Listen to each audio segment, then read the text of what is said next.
आज हम बात करेंगे बॉन्ड लेंथ क्या होता है? The average distance between the nuclei of two covalently bonded atoms. वो कह रहा है the average distance between the nuclei of two covalently bonded atoms. For example यहाँ पर अब हम ले लेते हैं, ठीक है, यहाँ पर दो सेम एटम्स ले लेते हैं।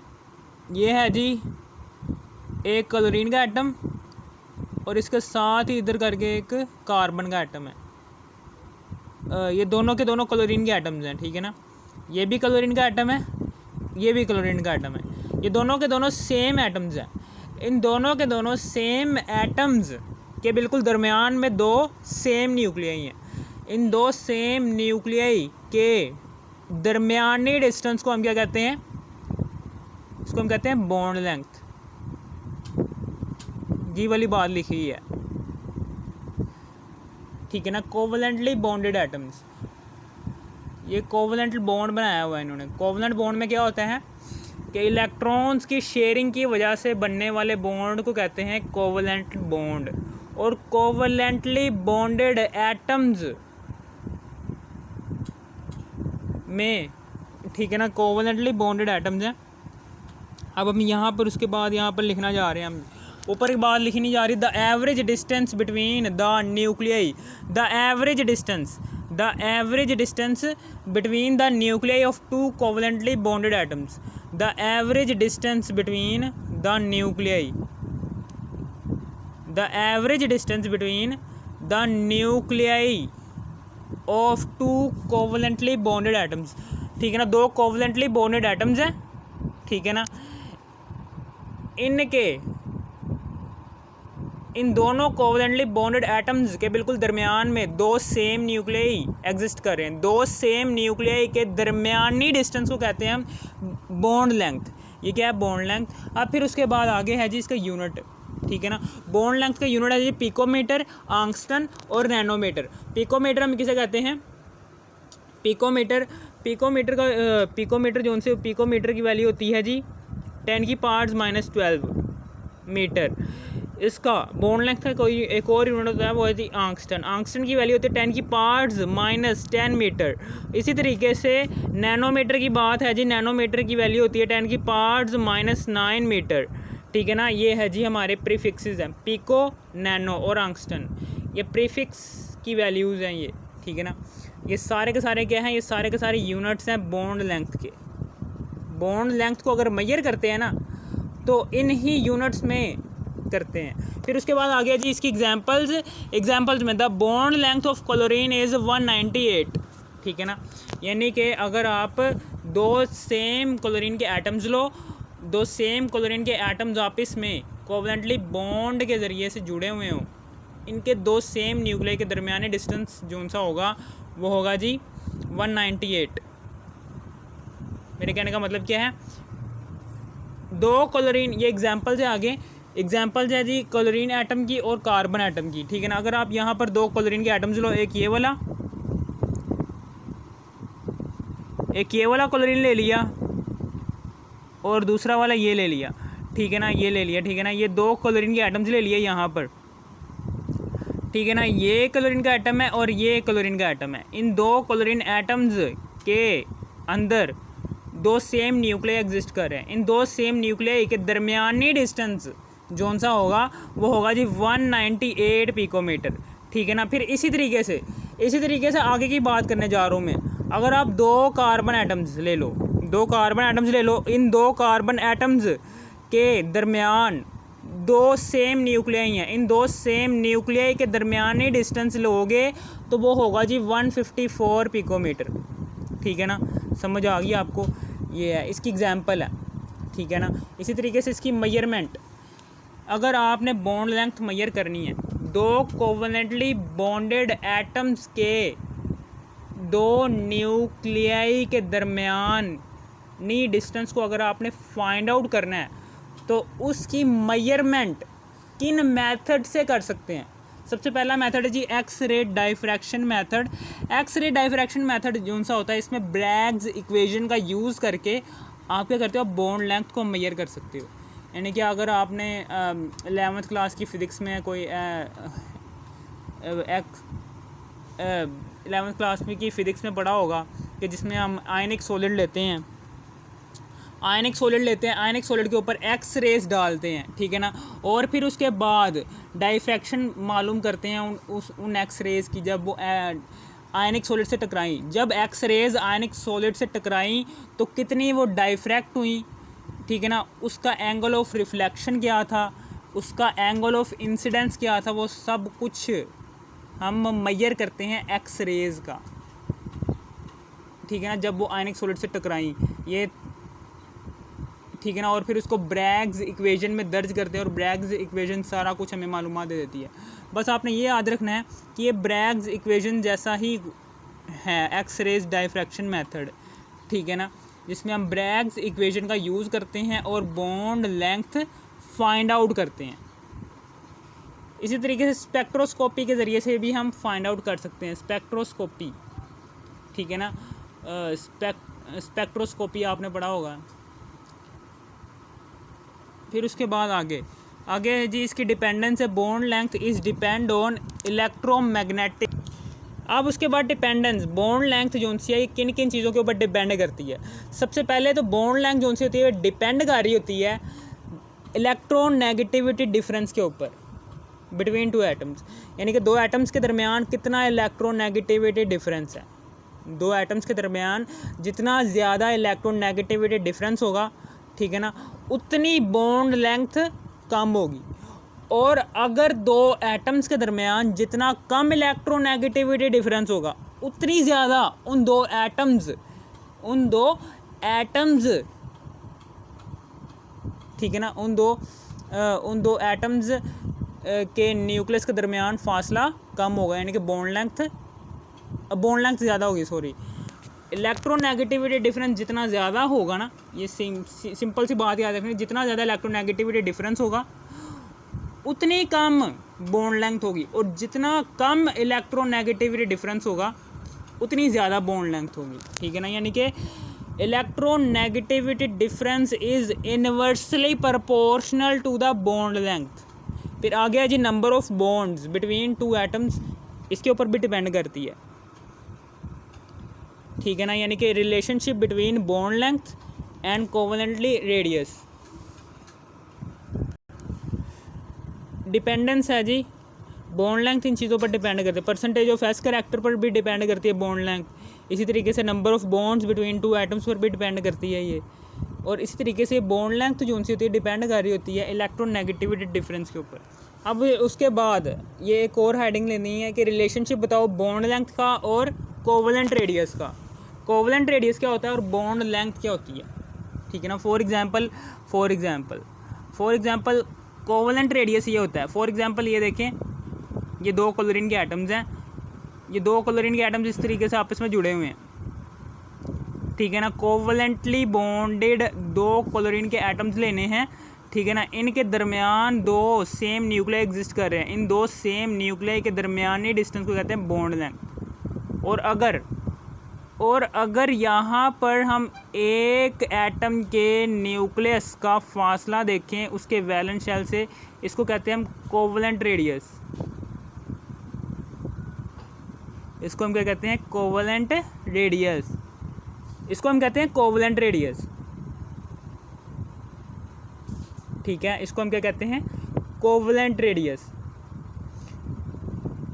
इसको हम क्या कहते हैं, कोवेलेंट रेडियस। और अगर हम दो एटम्स के दो न्यूक्लियस के दरमियानी डिस्टेंस की तारीफ़ करें तो वो क्या होती है, बॉन्ड लेंथ।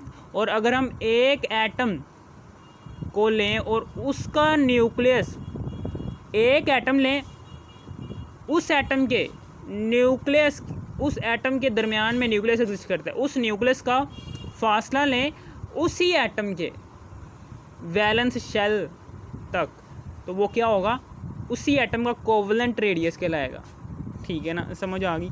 ये था बॉन्ड लेंथ और कोवेलेंट रेडियस।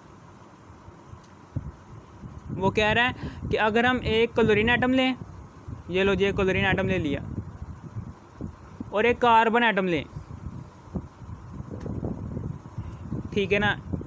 ये क्लोरीन एटम का न्यूक्लियस है, ये कार्बन एटम का न्यूक्लियस है, ठीक है ना। यहाँ पर इन दो डिफरेंट, ये दो डिफरेंट एटम्स हैं, इन दो डिफरेंट एटम्स के दरमियान, इन दो डिफरेंट एटम्स के दरमियान, इन दो डिफरेंट एटम्स के दरमियान दो डिफरेंट न्यूक्लियाई है। इन दो डिफरेंट न्यूक्लियाई के दरमियानी डिस्टेंस को हम क्या कहते हैं?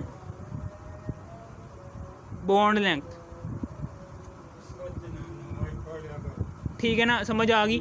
यहाँ पर क्या होगा इस एटम का, ठीक है ना। यहाँ पर क्या होगा, यहाँ पर बॉन्ड लेंथ है, ठीक है ना। ये क्लोरीन का एटम है, ये कार्बन का एटम है, ठीक है ना। ये क्लोरीन का, यहाँ पर क्या होगा, यहाँ पर ये जो सा है ये क्लोरीन का एटम है, ठीक है ना। ये देखिए यहाँ पर relationship between bond length and covalent radius, ठीक है ना। कोवलेंट रेडियस और बॉन्ड लेंथ के दरमियानी डिस्टेंस को कह रहा हूँ मैं। अब फिर यहाँ पर देखो ये बॉन्ड लेंथ है जी, ये क्लोरीन एटम है, इस क्लोरीन एटम के दरमियान ये न्यूक्लियस है। ये क्लोरीन एटम है, क्लोरीन एटम के बिल्कुल दरमियान में ये न्यूक्लियस है। इस न्यूक्लियस का फासला, ठीक है ना, यानी कि हमने पढ़ा है कि दो क्लोरीन एटम्स की जो उनकी बॉन्ड लेंथ होती है वो होती है 198 पिकोमीटर। और अगर इसी का ही हाफ कर दो, अगर इसी का ही हाफ कर दो तो वो आ जाएगा जी कोवलेंट रेडियस, यानी कि इसका कोवलेंट रेडियस होता है 99 पिकोमीटर। यानी कि यहाँ से लेकर यहाँ तक का फासला क्या है? 99 पिकोमीटर।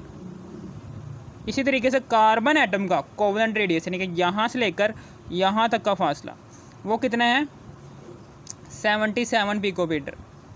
वो कहता है अगर आप इन दो डिफरेंट एटम्स की बॉन्ड लेंथ कैलकुलेट करना चाहते हो, इन दो डिफरेंट एटम्स के दरमियान मौजूद दो डिफरेंट न्यूक्लियाई के दरमियानी डिस्टेंस को मालूम करना चाहते हो, तो इन दोनों डिफरेंट एटम्स के कोवलेंट रेडियस को, इन दो डिफरेंट एटम्स के कोवलेंट रेडियस को ऐड करके आप बॉन्ड लेंथ कैलकुलेट कर सकते हो। यानी कि बॉन्ड लेंथ क्या होगी? Bond length is equal to 99 को पिकोमीटर है, इसको प्लस कर दिया 77 पिकोमीटर से, और हमारे पास क्या आ गई? हमारे पास आ गई 176 पिकोमीटर आ गया, 176 पिकोमीटर आ गया, ठीक है ना। अब यही वाली बात यहाँ पर लिख देनी है कि यही वाली सारी की सारी बातें लिखनी है कि bond length shows additive property. Bond length जो सी होती है उसमें एडिटिव प्रॉपर्टी शो हो रही होती है, यही होती है एडिटिव प्रॉपर्टी। इसी ये जो सी मैंने तारीफ पीछे बयान की है ना कि दो डिफरेंट एटम्स के अंदर जो से दो डिफरेंट न्यूक्लियाई हैं, उन दो डिफरेंट न्यूक्लियाई के दरमियानी डिस्टेंस को कैलकुलेट करना हो तो दोनों डिफरेंट एटम्स के कोवलेंट रेडियस को आपस में ऐड करके आप उन दो डिफरेंट एटम्स के अंदर दो डिफरेंट न्यूक्लियाई के दरमियानी डिस्टेंस को कैलकुलेट कर सकते हो, यानी कि बॉन्ड लेंथ निकाल सकते हो। Bond length is equal to the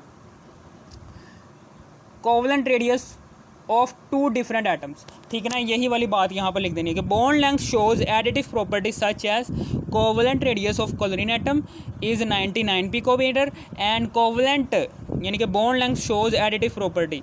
bond length जो सी होती है वो एडिटिव प्रॉपर्टी शो करती है। बॉन्ड लेंथ जो सी होती है वो एडिटिव प्रॉपर्टी शो करती है, यानी कि such as covalent radius of chlorine atom. Chlorine atom का जो सा कोवलेंट रेडियस होता है वो 99 पिकोमीटर होता है। क्लोरीन एटम का इसका कोवलेंट रेडियस है 99 picometre. And covalent radius of carbon atom का कोवलेंट रेडियस है जी 77 picometre. And bond length is carbon and chlorine atom.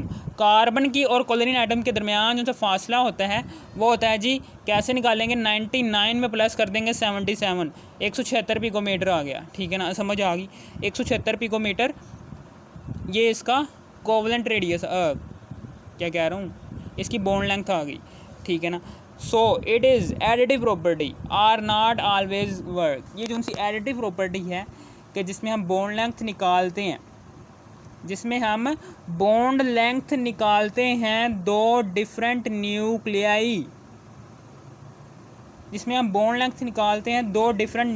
के कोवलेंट रेडियस को ऐड करके, ठीक है ना। ये इतनी ज़्यादा दुरुस्त नहीं है, यानी कि इतनी ज़्यादा सही नहीं है हमारे लिए, यानी कि गलती हो सकती है, ये एडिटिव प्रॉपर्टी जो सी है ये हमेशा वर्क नहीं करती, जिसमें हम ठीक है ना, ये हमेशा वर्क नहीं करती, गलती हो सकती है, ठीक है ना। कुछ ऊपर नीचे हमारी जो सी बॉन्ड लेंथ है इसकी पूरी मेजरमेंट नहीं आएगी, 176 पिकोमीटर आ तो गई है, लेकिन ये थोड़ा बहुत बॉन्ड लेंथ का डिफरेंस आएगा बीच में। 176 पिकोमीटर से कम भी हो सकती है बॉन्ड लेंथ, 176 पिकोमीटर से ज़्यादा भी हो सकती है बॉन्ड लेंथ। लाजमी नहीं है कि 176 पिकोमीटर ही हो। इन दो एटम्स, इन दो डिफरेंट एटम्स मौजूद दो डिफरेंट न्यूक्लियाई के दरमियानी डिस्टेंस लाजमी नहीं है 176 पिकोमीटर हो। 176 पिकोमीटर से कम भी हो सकती है, 176 पिकोमीटर से ज़्यादा भी हो सकती है, ठीक है ना। So it is additive property are not always work, ठीक है ना। ये रिलेशनशिप है। अब हम ऊपर डिपेंडेंस यानी कि बॉन्ड लेंथ की, हमने बॉन्ड लेंथ हमने देख लिया था कि बॉन्ड लेंथ इलेक्ट्रोनेगेटिव पर किस तरह डिपेंड करती है। अब हम दूसरी बात करने जा रहे हैं कि नंबर ऑफ़ बॉन्ड्स जो उनसे हैं वो किस तरह डिपेंड करते हैं बॉन्ड लेंथ के ऊपर, ठीक है ना। ये हमेशा याद रखना, जितने ज़्यादा किसी दो एटम्स के दरमियान बॉन्ड होंगे ना, जितने ज़्यादा किसी एटम्स के दरमियान बॉन्ड्स होंगे उतनी कम बॉन्ड लेंथ होगी दो एटम्स के दरमियान, ठीक है ना। Number of bonds is inversely proportional to the bond length, ठीक है ना। समझ आ गई। ये वाली बात मैंने यहाँ पर लिखनी है कि फॉर एग्जांपल यहाँ पर number of bonds between two atoms, यहाँ पर नंबर ऑफ़ बॉन्ड्स हैं, ये देखें, ये दो कार्बन के दरमियान यहाँ पर सिंगल बॉन्ड है, दो एटम्स के दरमियान यहाँ पर डबल बॉन्ड है, दो एटम्स के दरमियान यहाँ पर ट्रिपल बॉन्ड है। इसको हम कहेंगे अल्केन है, ये क्या है अल्कीन है, ये क्या है अल्काइन है। ये देखें यहाँ पर एक सिंगल बॉन्ड है, नंबर ऑफ़ बॉन्ड्स कम है, नंबर ऑफ़ बॉन्ड्स कम है तो बॉन्ड लेंथ ज़्यादा होगी, देखना 154 पिकोमीटर। यहाँ पर नंबर ऑफ़ बॉन्ड्स बढ़ गए हैं तो यहाँ पर बॉन्ड लेंथ कम हो जाएगी, फिर 154 पिकोमीटर से कम होकर 134 पिकोमीटर। और यहाँ पर मज़ीद नंबर ऑफ़ बॉन्ड ज़्यादा हो गए हैं। नंबर ऑफ़ बॉन्ड्स ज़्यादा होने की वजह से दो एटम्स के दरमियान जो सी उसकी बॉन्ड लेंथ है वो मज़ीद कम हो जाएगी, 120 पिकोमीटर, ठीक है ना। ये वाली बात, अगर आपको इस वीडियो की ज़रा सी भी थोड़ी सी भी समझ आ गई हो ना, यह जी अल्केन, ये अल्कीन है, ये अल्काइन है। अल्केन में बॉन्ड लेंथ क्या होती है 154 पिकोमीटर, अल्कीन में 134 पिकोमीटर, अल्काइन में 120 पिकोमीटर। अगर आपको इस वीडियो की ज़रा सी भी थोड़ी सी भी समझ आ गई, इस वीडियो को कर दो लाइक और सब्सक्राइब और शेयर भी कर देना। Thanks for watching me.